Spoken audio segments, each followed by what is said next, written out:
हमर पियावा को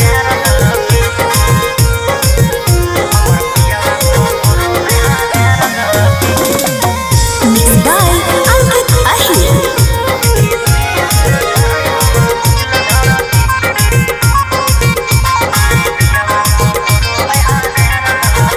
अगे निकल गई पियावा के बोलिया गे सखिया निकल गई पियावा के चाल लगे देखे में लागो है हीरो के जैसन रूपवो लागो है कमाल लगे एकदम हीरो लगो सखी। अगे निकल गई पियावा के बोलिया गे सखिया निकल गई पियावा के चाल लगे देखे में लागो है हीरो के जैसन रूपवो लागो है कमाल लगे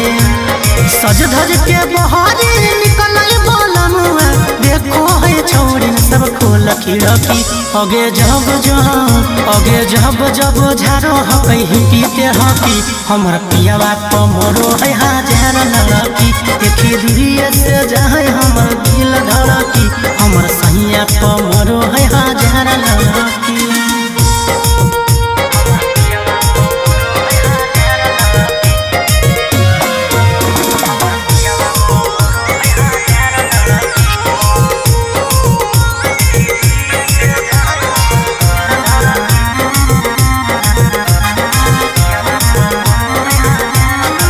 बड़ी बवाल लगेगे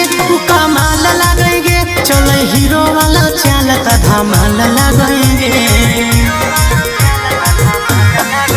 सखी मनो हकई पिया बड़ी मुरगे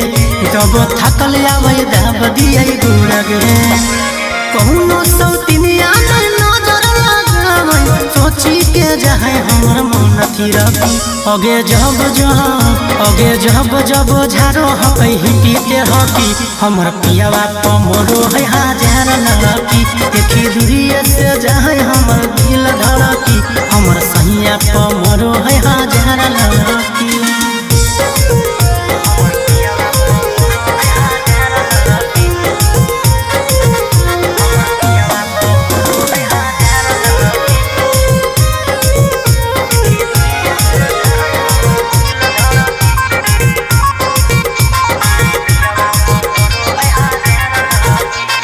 काजल हो जा है पियक सजल हो जा है छोड़ी देखे सटोरी सभे पागल हो जा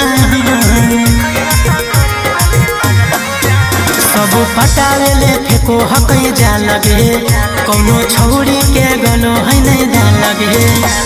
सागर बेदर्दी के पड़ल है पीछे देखी के जा है मोर मन चिड़की अगे जब झारो हकई पीते हकी हमर पियावा पमरो है हजार लड़की देखी दूरिये से जाए हमर दिल धड़की हमर सैया पम